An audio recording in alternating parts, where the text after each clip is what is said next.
তারিখ সকালে কাতুলি গ্রামের ব্যারিস্টার আশরাফুল আসলাম ফেসবুকে স্ট্যাটাস দিয়েছে, বলেছে যে প্রশাসন তাদের কাছ থেকে 1,70,000 টাকা ঘুষ খেয়েছে। তো এইরকম মিথ্যা বানোয়াট একটা বিভ্রান্তিমূলক বক্তব্য দিয়ে নেট দুনিয়ায় ঝড় তুলেছে ওই আশরাফুল আসলাম।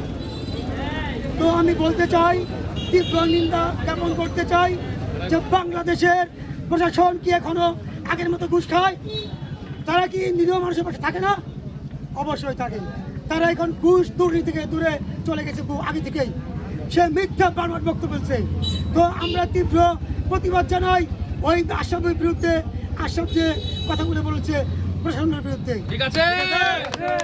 উনি আগে জন্মলগ্ন থেকে এলাকায় বলেছি, আবারও বলছি, উনি জন্মলগ্ন থেকে আওয়ামী লীগের রাজনীতি সম্পৃক্ত।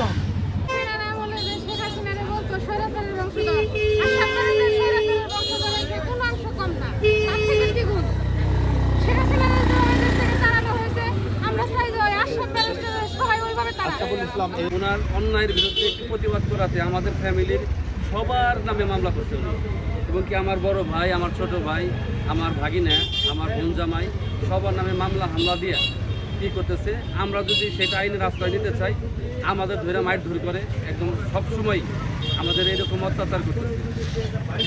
2-3 দিন আগে ওনারা একটা অন্যায় করছিল, প্রশাসনের বিরুদ্ধে কথা বলছিলাম, বলছিলাম এই ধরনের কথা তো বলা উচিত নাই, ইউনিয়নের থানার ক্ষতি হয়। এই কথা বলার কারণে আমার বাড়িতে এসে ব্যারিস্টারের লোকজন এসে অতর্কিতভাবে হামলা করছে, অ্যাটাক করেছে, এবং সেটার ভিডিও আমার মোবাইলে আছে। আর তার পেট্রোল বাহিনী আছে, তার গ্রামের পাশে সবসময় পেতে বসে থাকে। কোনো মানুষ ওইখান থেকে গেলেই তাকে ধরে বেধরম পিটায়, মারধর করে। গত ঈদের দিন ঈদের জামাতের সময় গরু কুরবানি নেয়, তাদের সাথে একটা ঝামেলা হয়। উনি প্রশাসনের উদ্দেশ্য করে সরাসরি এসিল্যান্ড ব্যাংক ইউনোকে উদ্দেশ্য করে বলে 1,70,000 টাকা কাতুরি গ্রামে তার এনটির পক্ষ থেকে তাকে প্রশাসনকে নাকি ঘুষ দেওয়া হয়েছে।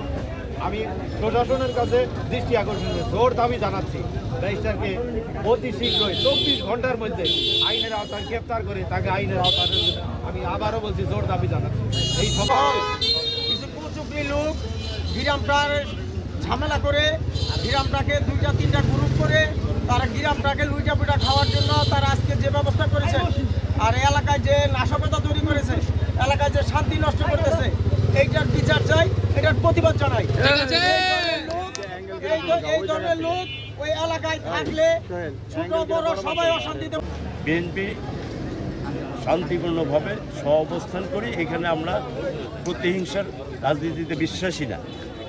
যে তার অপকর্মের জন্য প্রশাসন তার প্রয়োজনীয় ব্যবস্থা নেবে, আমরা এটা আশা করি। আবেদন শাস্তিমূলক ব্যবস্থা।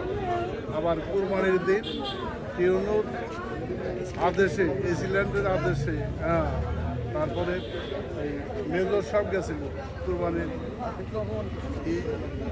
আলাদা হবে, ওই দিন আগে গেছিল, পরে